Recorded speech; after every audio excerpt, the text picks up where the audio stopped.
I think we'll just let people continue to come in and I'll get us started. So I'm Rachel Kelly, for those who don't know me. I'm the Aqua Knowledge Broker and also the lead of the Aquaculture for the Future training program. And I just wanted to make an acknowledgement of country before we begin. I'm actually in Tasmania at the moment, in Nibbaluna, Hobart, on the lands of the Muwinina people, and I pay my respects to the Muwinina people who are sadly no longer with us. Um, a big thank you to all of our industry participants and folks that are joining us at the moment, and to the funders of the Aquaculture for the Future programme, who are the Department of Primary Industries Research and Development in WA and the Western Australian Future Drought Fund. Inquiring about. And I think someone is, yeah, there we go. And thank you also to Jane and Scott for making time to present and share their experience and expertise with us today. And I wanted to flag that we're joined by Jane's long-term colleague, Associate Professor Janet Howison from Curtin University, who's co-delivered an Aquaculture for the Future module, and will be chiming in discussion and Q&A later on. And lastly, before we begin, just some housekeeping is that this webinar is being recorded and it will be shared on Aqua's new webinar series webpage. I'll share a link in the chat shortly. And please use the chat to ask questions and make comments throughout the presentations. It can feel a bit clunky when we're all online and sitting at home or in the office. So please use the chat to contribute as we go along. And we will address all the questions either in real time or in the Q&A session that Aqua CEO Justin Boulanger will facilitate towards the end of this webinar. So before I hand over, I just wanted to introduce the topic, which is around market trends and perceptions and brand advantage. And I guess the context for this is that back in June, Aqua had an independent consultant conduct an industry needs analysis that revealed a number of things, but one of them was that WA aquaculture operators want support and insights and understanding market access and marketing and branding relevant to the industry. And as we'll see over the next half hour, understanding how consumers actually think about aquaculture and how that shapes their buying decisions is increasingly important for businesses, but also for this industry overall looking to grow. So I will hand us over to Jane to present her slides first. Welcome, Jane. Jane Gallagher is the CEO of Honey and Fox, which is a strategic branding and marketing agency. And Jane is the driving force behind Provenance Powered Marketing, which is a unique approach that transforms origin stories into premium positioning, helping food businesses access high-value markets and build powerful brands that command premium prices worldwide. And Jane is preparing to launch the Food Marketing Academy to make marketing easy for every food business, regardless of their size, budget, or skill. And Jane's mantra is be bold, be brave, be different. So I'll hand it over to you. Thank you, Jane. Thank you, Rachel, and thank you everyone for joining us today. I thought I would start with quite a blunt and maybe a bit of a provocative question, and that question is, who sets your price? Most of you are flat out running farms, aquaculture operations, managing staff, writing the weather, and trying to understand and comply with rules. And on top of that, the world has been really turning up the volume on seafood. They're asking, where's it from? How's it grown? How sustainable is it? And can I trust it? And this issue of trust is perhaps one of the biggest challenges that we all have in the food business now. The Edelman Trust Barometer, which you've probably never heard of, but it's been going for 25 years, it basically takes the temperature of the whole world. It's a survey that's run across, I think it's more than 35 different countries. Hundreds of thousands of people respond to it. And this year, the latest version, they found that 60% of the people in the world today do not trust what they read, hear, and say. And we're all, as people on this call, you're probably like me, we're all getting quite attuned to really trying to find out if what we are reading, seeing, and hearing is true. And we often look for more than one signal. And so it's this issue of trust, and can I trust this product? Can I trust what I'm being told? Is having a big impact in all markets around the world, and that includes aquaculture. What's important to recognise is that questions from consumers, retailers, regulators, and NGOs don't just land on you first. They typically land somewhere else in the chain. They typically land with your buyers, processors, distributors, chefs, and retailers. And then in response to that, those people quietly turn those questions into specifications, buying conditions, and prices that flow back down the chain towards you. And so if you're not actively shaping your story and your proof around so that people can trust you, someone else in that chain will effectively decide how you're positioned, whether you are a premium position or not, and what you're worth. So they'll start setting the price. So today we want to show how market trends, provenance, and brand can give you more control in that conversation rather than leaving it to everyone else and, in most cases, to chance. So if we zoom out for a moment, let's talk about what buyers and consumers are caring about now. And when we look at market reports and what retailers, chefs, and consumers are saying about seafood, a few big themes keep coming up, and most of these you've probably heard of. The first is proof of sustainability. And you'll hear that word a lot in this presentation because we're talking about this issue of trust. We also need to make sure that we can prove what we say is true.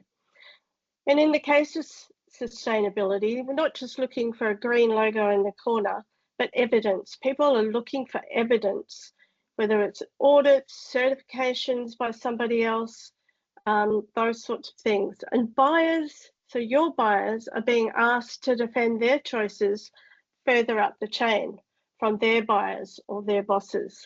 And so they need something solid to stand on. The second big trend is origin and story. So people want to know who is behind the product, where it's grown, why that place and method are different, and why they should care about it. And research consistently shows us that when people know this particularly about food and the food they're buying, they will value it more and will typically pay more for it. The third issue that consumers and buyers are caring about is security of supply. With climate shocks, logistical issues, and changing demand, buyers want partners that they can rely on, not just for one season, but over a longer period of time. And I want to also just mention that whole issue of changing demand. We need to be able, I know in COVID we have this fairly overused word, but it's a good word, and that's pivot. And we do need to increasingly be able to change what we do and how we do it to respond to those changes in demand. The fourth issue is ethics and welfare, and this is becoming very, very to the front now, and it's really the issues of animal welfare, fair labour, those sorts of things. Even if your customer has never used those words with you, the pressure is there in the background, and we need to pay attention to those noises, because these trends are not theoretical. They're already shaping how buyers shortlist suppliers, how they tell their own story, because these people like retailers and chefs have their own story to tell, and who they are prepared to deal with and back in the long term. Those trends don't just float around in the sky, though. They travel through the value chain and become very practical questions at each step in the chain. At your end of the chain, so in the farm or the hatchery, you're focused on things like biology, water, feed, labour, compliance. And when you pass your product to a processor or a packer, they're thinking, will this pass a retailer's audit? Can we trace it? Does it line up with our own brand promises? The wholesalers and distributors are asking, can I put this in front of chefs or retailers and feel confident about it? Will it turn up on time? Will it make me look good? And downstream, retailers and restaurants are fronting up to consumers every day, and those consumers want to feel good about what they're buying. If your provenance, proof, and story are fuzzy, people in the middle have to fill the gaps themselves, or they treat you as a generic product. And a generic product is a higher risk option that tends to show up in, price, volume, or how easily they'll just delist you. If, on the other hand, your provenance and brand are clear, these people, the chefs and the retailers, can carry your story forward, and you become the easy one to explain, to put on their menu, to put on the shelves, and to keep.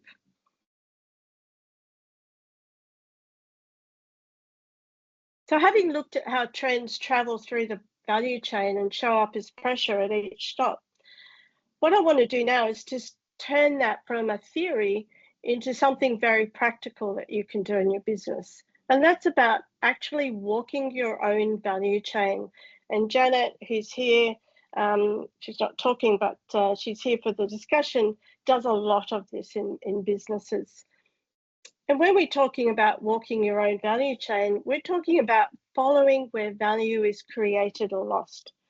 From hatchery and farm through harvest, chilling, grading, packing, transport, processing, distribution, and all the way to the plate. Every step is either adding value or quietly eroding it. And when you map that out, you start to see things that you don't notice in your day-to-day. You might spot stages where quality is most at risk, where you lose margin through waste, delays, or rework, or where you're doing something genuinely high value that no one is telling buyers about. You may also see weak points that make a chef or a retailer nervous, even if they never say it directly. The job here in following the value chain is not to write a thesis, it's not for a report, it's to ask the questions, where do we really create value, more value than a competitor? Where do we leak value? Where are we losing money through waste or poor practices? And where are the points that could quickly improve with a very small change? Because once you know all that, you can start with simple fixes. And that's where value chain thinking, provenance, and brand all come together in a way that's very grounded in your business. When you follow the value, not just the product. So remember, when we're following the value chain, we're looking for value, not just the product. And you realize that there are a few key people who can make or break you at each step. And they're the ones who need to really understand you and trust your story. For aquaculture, that's usually a business buyer long before it's a home cook or a diner. So let's look at what changes and what doesn't when you're selling B2B instead of B2C. It's true that B2B and B2C, so business to business and business to consumer, look different. In the business to business world, decisions are mainly made by buyers, chefs, category managers, distributors, and their main pressures are risk, reliability, compliance, and margin. However, in the consumer land, it's the shoppers and diners are thinking about taste, price, convenience, and value. But In both cases, the decisions are made by humans under pressure, busy people who don't want to make a mistake. They don't want products that cause problems.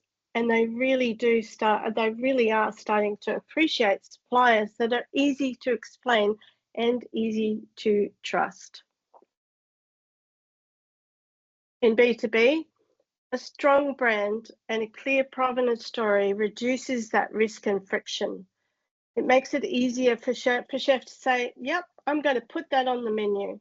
Or for a retailer to say, yep, we're going to back this and put it on our shelves. The human brain doesn't change just because someone has a purchasing hat on.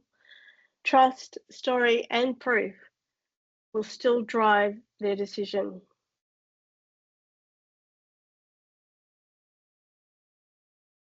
So let's talk about how provenance and brand sort of work together to create what I call defensible value. Provenance and brand are often bandied around, and they sound a bit like marketing buzzwords, but they're not fluff.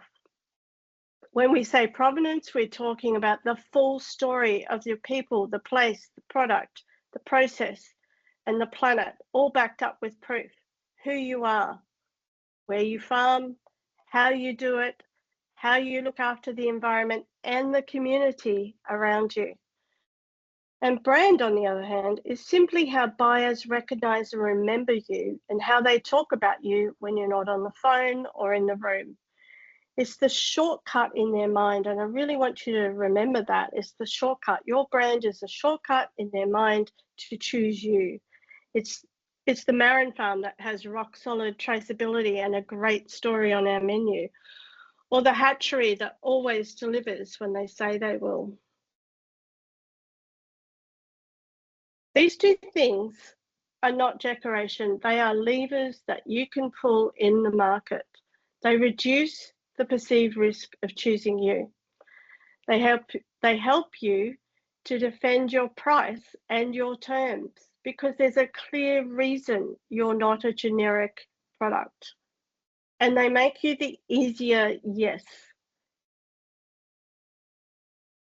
You can't control the weather, the dollar, or overseas competitors, but you can control the story of your business, of your product, and you can bring the proof to the table. So to pull all of this together, there are three main takeaways I'd like to leave you with. Actually, there's four, just added one. First, expectations on origin, sustainability, ethics and proof are only going one way. They're going up. If 60% of the world does not believe what they see, read, and hear, and that number is going up, our biggest challenge is to prove that we are who we say we are and that our product is real. That pressure is going to keep coming through your buyers, whether we like it or not. Second, if you don't actively shape your own provenance story and brand, other people will do that and they will fill the gaps and it will be not what you want it to be. And when that happens, your price and position tend to slide backwards towards the generic, competitive, other products. But the good news is that you already have the raw materials, your place, your practices, your people, your product. They're unique to you and to Western Australia and to Western Australian aquaculture. So the work now is to pull all of that into a clear story and a set of proof points that your buyers can use with confidence. So who is setting the price for your product? If you want to understand that really, I recommend that you go and you introduce value chain thinking into your business. Go and walk your own chain, not once, but as many times as you need, and do it regularly to really understand where value is created and where it's lost. Thank you.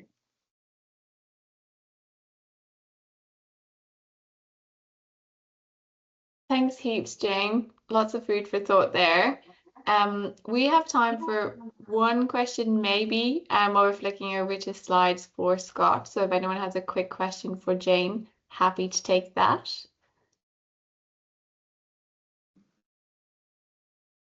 For me, Jane, I was wondering just like how regularly, you're talking about reviewing. Is it, different for a business? Is there a standard, and how many times people need to be looking over a course of a year? Really good question, Rachel. Look, I'm going to throw over to Janet to answer that, because she lives and breathes this value chain, walking the chain, and has probably helped many people on the call with that. So Janet, what would you recommend? I'm very sorry, I missed the question, Rachel. No, I was just asking how regularly you should be looking at your value chain mapping.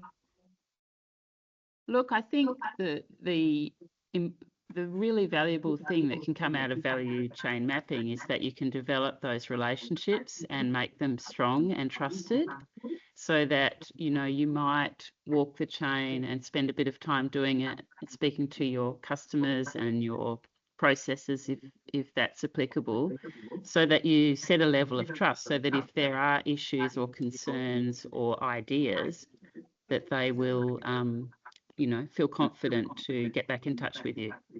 So yeah, I think I would say it's probably once a year at least, because of that relationship building aspect of it, Janet. Would that be right? I mean, if you can. Yeah. If you can, yes, I think. Yeah. Especially if aspects of the chain are changing, like product formats are changing, or end users are changing, then as often as that happens, it would be worth having those discussions. It's iterative. Sometimes it's very iterative, so there's no one sort of clear answer, and sometimes it's just those little things you notice, as I said, that make the biggest difference to your value. But the big thing is that along with building that relationship, you're building that trust, because that's what's going to be really eroding markets for a lot of people now, is people just don't trust. Yeah. Thanks, Jane. I'll hand it over to Scott next. So if you're happy with these slides, Scott, do you want me to start somewhere else? Yeah, fantastic. Yeah, well, Scott is joining us from Aftf Farms. He's a farmer, definitely, but a co-founder as well, and has been trading a variety of aquaculture products since about 2013. And Scott has built a uniquely vertically integrated business spanning an aquatic feed manufacturing facility, a hatchery, and an on-farm restaurant venue, which is very exciting and soon to be launched. And Scott is also the founder of Solaire Group, who are a water engineering and aquatic equipment supply company, which he's operating alongside Aftf Farms. So lots of experience to share, and looking forward to hearing more, Scott. So far away. Thanks, Rachel. And the supply chain that Jane touched on really resonates with me, and the focus we've had over a few years with what we've been doing in trying to come up with new and innovative business models for distributing aquaculture produce. So this is a photo at our farm, at our venue, the Cable Marin Farm. It's a friend-run business with Jordan, my business partner. And yeah, we've been trading yabbies and freshwater crayfish and marron for 12 years now. If we move on to the next one, Rachel. We're a aqua farming community of 108 farmers spanning across the southwest, Great Southern and wheat belt of Western Australia. And we've really taken a collaborative approach with farmers to achieve continuity of supply through to the markets across a few species, the marron, yabbies, and also a variety of fish species that we've got over here in WA as well. So next slide, Rachel. Early on, before Jordan and I had much behind us, we didn't have a farm and weren't able to farm any of the aquaculture produce, but were really interested in the aquaculture space, and sort of came up with a new distribution model for moving the aquaculture product from WA through to the end market. At the time, back in sort of 2014, 2015, the price for marron in particular was $22 to $28 a kilo. And then by the time it got to the chefs, we saw a big gap between, that sort of price point and sort of saw a gap in the market that we could fulfill. So we went about, I guess it took us a couple of years to sort of fully understand how the market works and the supply works and distribution works. In the traditional model, farmers would bring that into a cooperative down in the Great Southern, and then all other warehouses, wholesale warehouses, which would then be processed from those warehouses through to the airport before going over to the East Coast. And we saw that model may have some wastage in it, where there's high risk of having to warehouse perishable product twice, one at the farm gates and then again at these other warehouses around the state, and came up with a drop shipping model, I guess, similar to Amazon, where we were essentially sending direct from the farm gates to the airport and cutting out the middleman and risks associated with moving the aquaculture products across the state.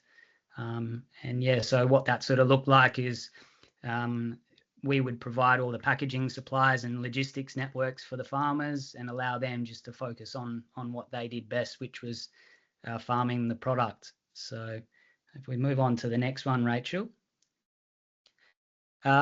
After sort of working out how we potentially could do that, we then went and started developing relationships at the top end of town in the major cities across Australia, mainly in Sydney and Melbourne, and really looked at developing relationships with chefs and trying to understand what they valued in the products, particularly for marron. And the key things that we sort of got from this was that provenance story and understanding the product and how it's a farm product and not a fishery.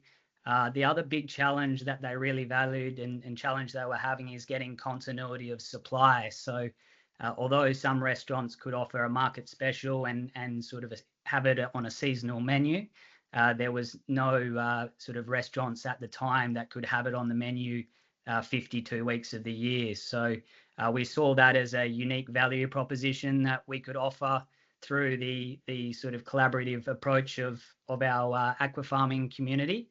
And yeah, just being able to explain to the chefs, what the product's about. So Jordan spent a lot of time over there at the restaurants. We actually designed and provided tanks that we would put in some of the restaurants if they had the space and were interested. So we could send the marron over, they'd get re-tanked at the restaurant, allowing the chefs to offer the freshest produce, which is one of the key things they really, really valued. So, and then on to the next one, Rachel. So the traditional model, and I think this works with a lot of aquaculture produce, is it comes in imported via the air freight and then goes to a major warehouse or to a wholesaler's warehouse before it's then deconsolidated out to each of the individual restaurants and locations where it's consumed. Our drop shipping model was a little different, where once the planes lands, we would then coordinate sort of time critically for couriers to pick all the different shipments up and then deconsolidate from the airport direct to the chefs.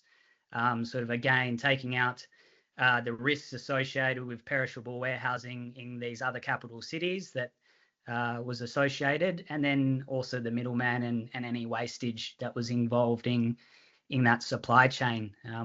The big key for us is it then allowed us to really build those relationships with the chefs rather than relying on a third party or wholesaler to pass on the Marin story, etc. for the product. It also allowed us to offer that security of supply guarantee because we had control of the farm and the produce, whereas it would be very hard with the traditional model for a supply guarantee to be offered through the wholesalers because they didn't have control of that supply chain. On to the next one, Rachel. Then we, really sort of, as we worked with the chefs and understood, what they were looking for, that value of continuity of supply. But then the other one that we sort of came across was this idea of a loss leader in our marketing mix, where the chefs were willing to put Marin on the menu to attract customers and differentiate themselves at the high end of town, to establish themselves as the top restaurant and win awards in each of the capital cities. And then what we also came to find is the chefs who were looking to further their career in fine dining would come in, work at these restaurants, and then go and start, make moves in their own career and go and start their restaurant. And for them to sort of position themselves as a fine dining restaurant was really then started purchasing our Marin as well after working at some of these, the top restaurants across Australia. So that branding that we really focused on, which when I think about branding is the deliberate pairing of things through an outcome, was pairing Marin as on the top restaurants. If you wanted to be one of the top restaurants in a particular cuisine, then Marin was popularly, sort of established there on the restaurants. And by establishing that loss leader, we had less conversations regarding price, and it allowed us to sort of control the price of it, where if we had any pushback regarding Marin, for example, being too expensive, we'd say, oh, look, this is probably not the produce for you. This is really for the high-end restaurants. And then the chefs went, oh, no, but I'm doing high-end restaurants. So they then sort of come to understood that Marin could be a loss leader on their menu, and they make the profit off the other dishes that they offer customers once they arrive. On to the next one, Rachel. I guess just briefly on that as well, I think it would have been really difficult for us to establish a loss leader without those relationships. If we had have tried to, drive that price through the wholesalers, then the wholesalers would have the control to say, oh, look, this is too hard. We're not making any money here. There's no margin in trading Marin.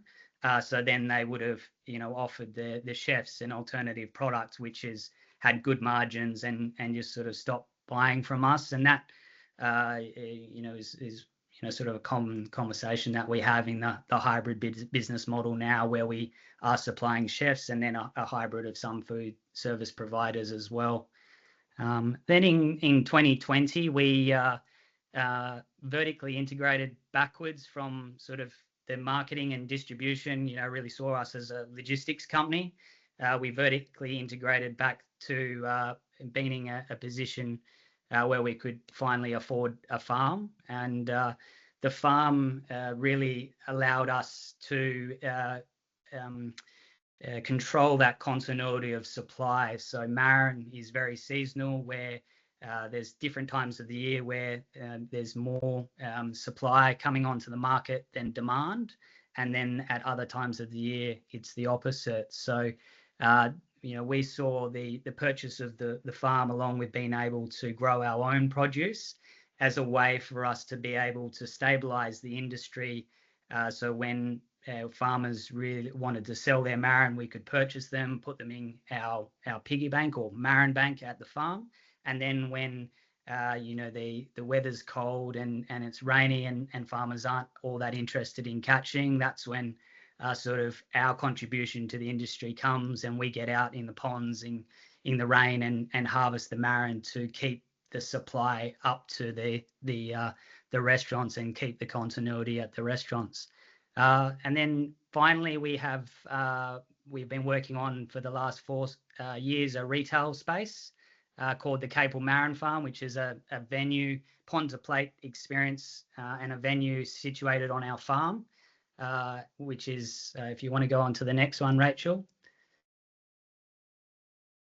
which is a 300-seat venue overlooking our farm. And we're really trying to offer that experience to the consumers, but then also that provenance story to the chefs. So we now have the ability to bring the chefs over, educate them about the product and how it's grown, and offer a lot of transparency around the farming models we use and why they're paying such a high price for our products.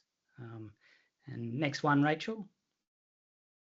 So the Marin Farm sort of situated overlooking, the venue's situated overlooking all our ponds, and allows us to give that sort of pond to plate experience and educate the general public and consumers about Marin as well. Thanks, Eve, Scott. That's awesome. I think it ties so well with what Jane was presenting on the theory, and you're really showing us how you've done it in practice and looked back. I'll open it up to questions from now. So I'm going to bring Justin and Janet into the conversation as well. So I'm sure a lot of you online know Justin, or at least the name and face. Justin Bolonche is the CEO of Aqua, and he has over 25 years of experience supporting businesses who are managing natural resources in the aquaculture and fishery sectors, as well as biosecurity, sustainability and conservation spaces. So mixed bag. Justin is also an experienced director and currently for the Centre for Invasive Species Solutions, and previously with Biosecurity Council of WA, the Aquaculture Council of WA, South Coast, NRM, and Albany and Denmark Chamber of Commerce's.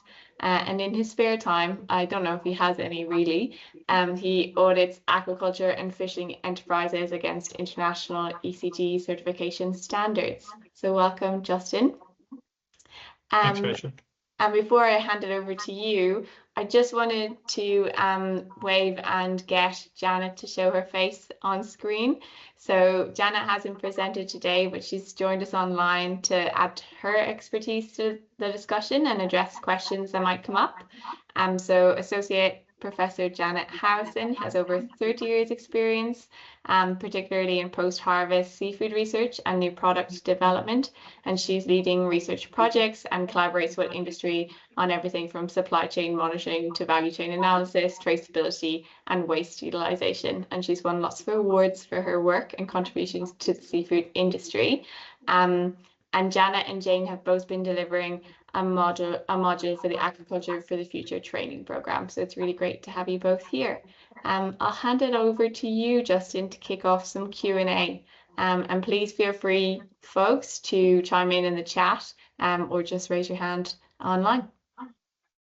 Great, thanks, Rachel. And just before we do jump in, thanks everyone for your attendance today. It's super encouraging to see the turnout we've been getting for these webinars, and now that we also have a YouTube channel, I'm hoping that people will be picking them up in the post webinars as well. So we have a few questions that have come through already, which is fantastic, and keep them coming. If you have something you want to ask, or as Rachel said, pop up your virtual hand a little bit later. Scott, just a couple for you in the first instance. James Brown's wondering, have you seen the price very much over the last couple of years of working in Marin, and what percentage do you reckon is staying within WA? Yeah, so the Marin price sort of over the last decade has gone from $22 to $28 a kilo for the medium size, now up to $60 a kilo at farm gate. And we've really put a lot of effort into driving the farm gate price. Everything we do is really a farmer focused. Even though we have the relationships at the other end of the supply chain, the focus is really driving supply and trying to solve that supply constraint. So everything's done on what we can do to increase that farm gate price. And the other consideration as well to position where Marin sits, that $60 a kilo is live whole. with a 30% recovery. So the farm gate price for marron is $180 a kilo for the actual meat that is getting supplied to the restaurant. So it really is an ultra rare and ultra premium product from WA. Yeah, it's amazing what you guys have done to influence that. And what about, do you know how much is staying local and how much is going interstate now?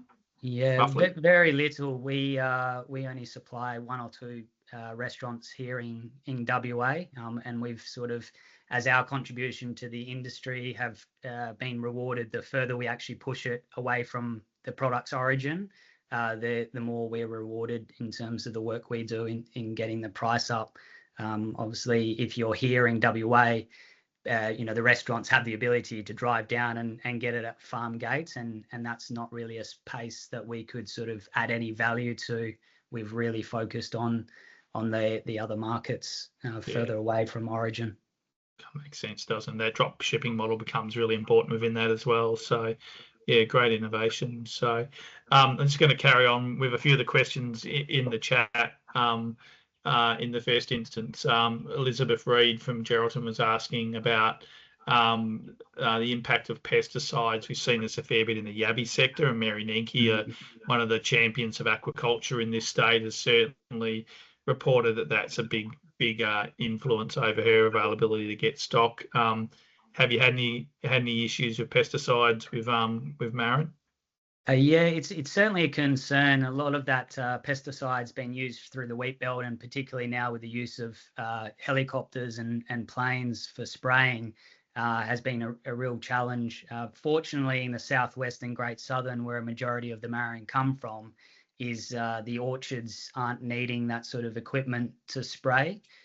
So it is a consideration, particularly if the farm has orchards as the primary production and then the secondary income is the marron. There's sort of an effect there and a potential to lose marron and the priority be the orchards.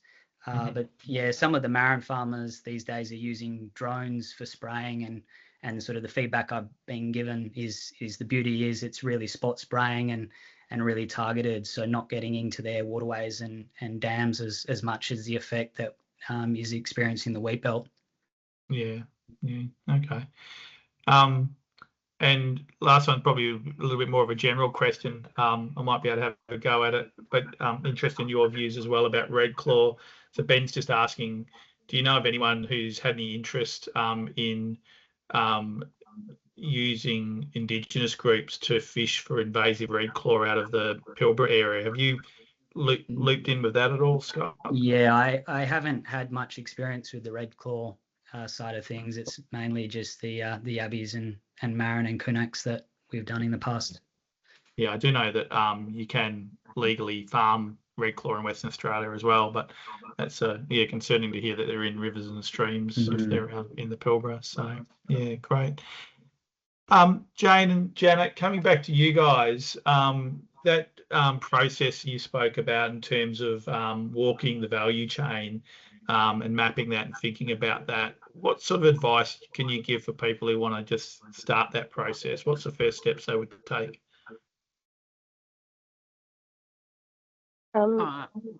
You go, Janet. You go. I was just going to say I think a really good thing to do first up is to actually draw your chain.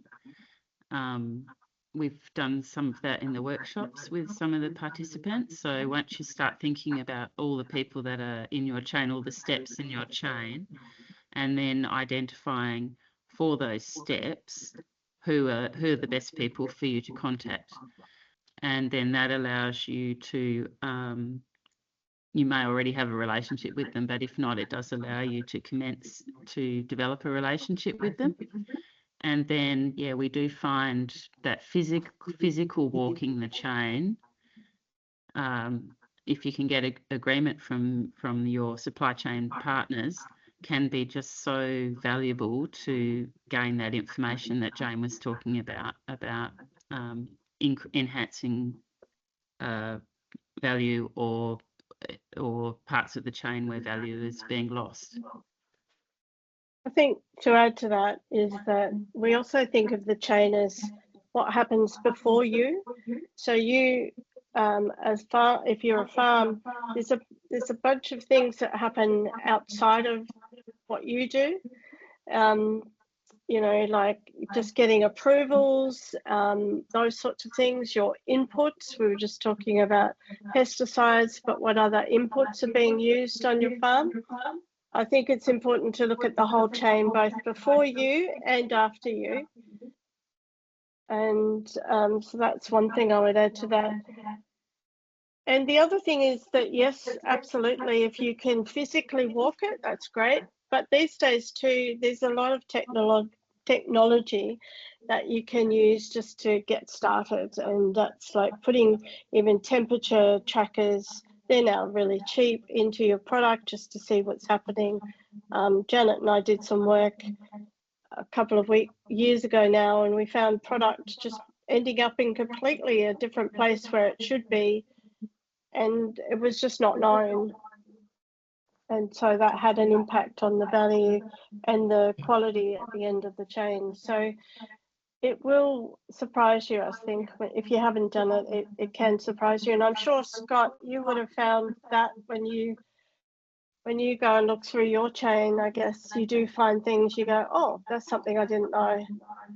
Yeah, exactly. And working through and asking questions, why is this part of the chain and why it isn't, and sort of, trying to really break that down has really been a big focus of us as well. And that resonates quite heavily with what we're doing.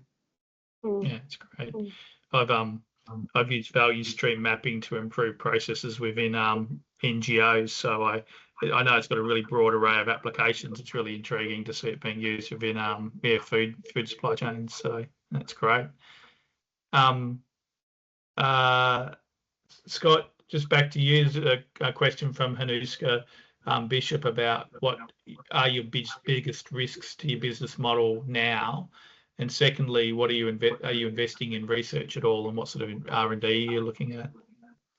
Yeah, the biggest risk is probably some of the regulation side of things and the potential for, say, live export that's been done in other agricultural industries to affect us, and that's been a really big driver for having our venue here to diversify our supply chain and have another distribution offering to be able to sell product. The other risk or constraint that we're solving for is the supply constraint, is demand far outweighs supply. So a lot of our work is spent in solving for supply and into research, and we've got a really collaborative approach with a lot of other farmers, really breaking that down and looking at what it takes to be able to grow more marron and where the constraint is, and most of that research is done around survival is the focus. Yeah, great, excellent. I might ask a question of both of you. With the lead into Christmas coming upon us super quick, and we've got expected supply disruptions now for wild capture fisheries, what do you see as the short-term opportunities for the aquaculture sector from a marketing and market share perspective? Maybe Jane, do you want to share something on this, and then Scott? Oh, you're on mute, Jane. Yeah. Thanks. Great question. It certainly has been a bit of a shock, I think is an understatement. I think one of the things to go back to is, it comes down to that watch your story and just getting it out there that if you've got product available, tell people you've got product available, talk to people and say you've got it, and really start to get your provenance story out there. That's all I could say. I'm quite shocked about what's happened, and I'm sure the market is quite shocked, and I don't know if that's how that's going to play out really in the WA market. Yeah. Yep. What about you, Scott? Are you thinking about this at all? Yeah, we're really hopeful to expand our Murray cod production out at the farm. I think Marron probably doesn't fulfil this glut in the market with the fish, but the Murray cod particularly. So we're hoping to expand out to 1,000 tonne of Murray cod at the farm, and hoping to work out the best way forward there, and also offering our fishing experience as part of this pond to plate, where we can offer a place in the southwest for people to come and fish for fish over 2 kilos. So really looking at that as an opportunity to really drive home that sustainable fish story that we have with inland aquaculture, the Marron and the Murray cod. Yeah, the whole question of sustainability and what that means is going to be probably discussed around various tables. But I also think too, Scott, and you might have a view on this as well. If you're trying to replace a well-known fish with a lesser-known fish, and I'm not saying Murray cod's not well-known, but there's a piece to do around educating the market on all levels around what it is, how it, how to use it, what the taste is, those sorts of things.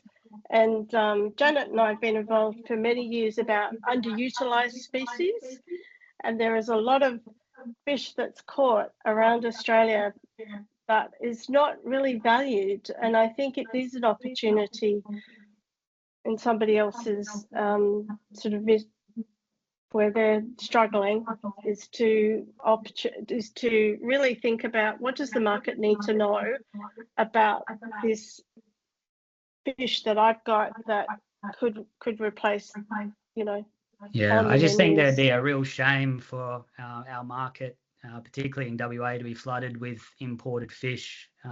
Absolutely. And not being able to grow it here in WA and fish here There's in WA. Absolutely, and there's a real opportunity for you all to work together to tell that story, that there is product in WA that can replace on the menu, and that is a place where collaboration, because a collaboration gives you a bigger voice. If you've got a bigger voice, you can cut through. So yeah, absolutely. Yeah, I agree. It was great to see Don Hansey in the paper, I think yesterday morning, promoting, other species of fish that are not commonly eaten within Western Australia. I'd probably put a lot of freshwater fish in that space as well, but, oilier fish, really fantastic fish species that unfortunately a lot of West Australians don't eat. So, that might be, I think the time's right to start that education piece. So, we'll have to see where that leads to. So, yeah. I agree, Justin. That was a rare, good article amongst the the trauma of it all. Yeah, it was really. I agree. I thought the same thing. Wow, finally a positive. Approach. So yeah. Scott, I was intrigued to see that one of the value propositions for Marron is that it could be a career maker for aspiring chefs wanting to, make their mark in the fine dining space. I never considered that as a marketing ploy for Marron products, and it makes me think of things like abalone and pearl meat and others that they can be really promoted sort of differently. Just building off that, looking at the market strengths of Marron at the moment, where do you see the future for this iconic species moving forward, and what sort of drivers for purchase, for buyers is going to emerge, or what do you see as the market sort of shape for it?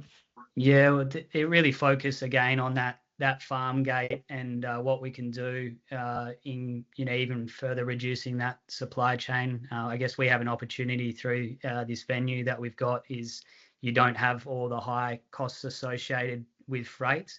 So hopefully we can squeeze that little bit of juice through some of the supply that is going through the venue, and potentially increase that farm gate price higher to hopefully drive new entrants into the market to try, assisting solving that supply constraint that we've got. So a little bit on the avocado model, and I might be a little optimistic, but, once avocados hit $4, there's sort of this magic price that then drives people into the industry to start growing more produce. Yeah, right. I And think, can I just add to that too? I think I too am quite fascinated by that, but I think when it comes down to it, what you've been able to do is to tap in. Those chefs have a story that they want to tell the world about their brand. They have a brand, and what you're doing is showing how your brand fits with their brand. And I think that's a brilliant approach to really marketing, using that provenance story and the brand. Yeah, brilliant. yeah, and we're seeing some similar moves like Harvest Road. Once they're through their build process in Albany, will go back, I think, to some retail sales at the farm gate there, which would be great. I think it just tells a fantastic local provenance story. You got Marin Tails down south. We're doing a similar thing, like really celebrating, well, what we're now calling West Australian species for the oysters at least. So, but definitely for Marin. So, yeah. No, that's fantastic. Is there anything else? We're sort of coming up to the end of the hour. So before I hand back to Rachel, I think for some closing comments, anything else that anyone wants to share or any other last questions that people have? Go for it, James. Is that me? Sorry. Yep, go for it. Get on. I've got a bunch of questions, but that might have to wait until the next time we catch up, Scott. It was great doing the course with you. And hearing a little bit more about your business there. And this has certainly been a really great follow-up. So well done, Justin and Rachel. I think this is proof the program's great to be able to get a little bit more insight into other people's business and also just the broader industry. I think it's fantastic. Scott, I guess just to follow up on what Justin was saying, do you have low-grade product, like a waste stream, that you don't send off to these really high-end chefs? And if so, what do you do with that? Is that kind of part of what you're going to utilize in your own restaurant, or is there more? Yeah, some markets, depending, because we've got that sort of relationship with the chefs, some restaurants will serve, the Marin with the claw on and the shell, and making sure that's of high quality is really important. But with other dishes, they're using only the tail meat, and then the head gets used as a broth. So we're able to manipulate depending on the product and what it looks like, to pick and choose where those markets are to optimize that. But that is sort of the other benefit that we have with our venue is we can keep the quality up, and then we run any sort of second grade through the venue to ensure that we're providing the highest produce and nothing's getting wasted. So you use it all yourself, basically? And not at the moment. The venue will be opening in January, but that is the plan. So those sort of sizings. One of the challenges we have is, what do we do with the larger Marin? There's no continuity of supply we can offer with a 400-500 gram Marin.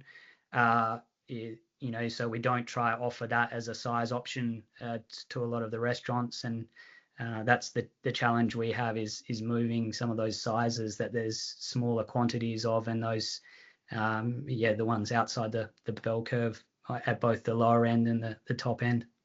Well, if you come up with a product like a Marin pie, mate, that we can serve in our restaurant at Cygnet Bay to 20,000 people up there in the winter time, let me know. We'd love to promote your new venue.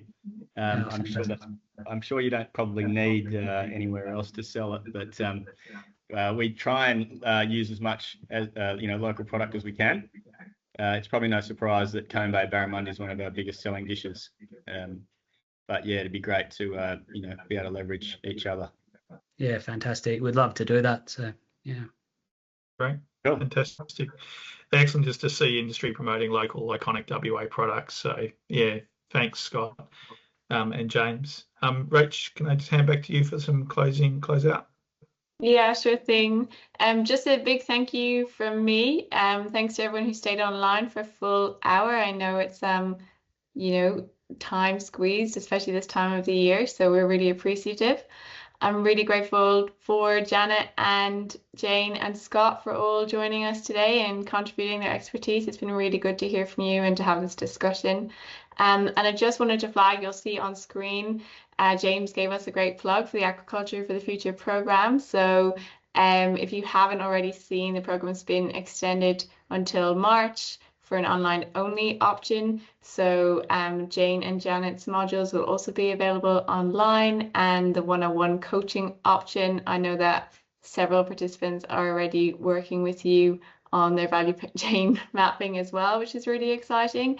And the aim of the program is really just to connect the dots and to support industry be better future ready. So any steps and sideways, forwards, all the ways, we're really happy to help support folks. So thanks a million, everyone. You get the rest of your afternoon back, and we'll see you again in the new year. Ciao.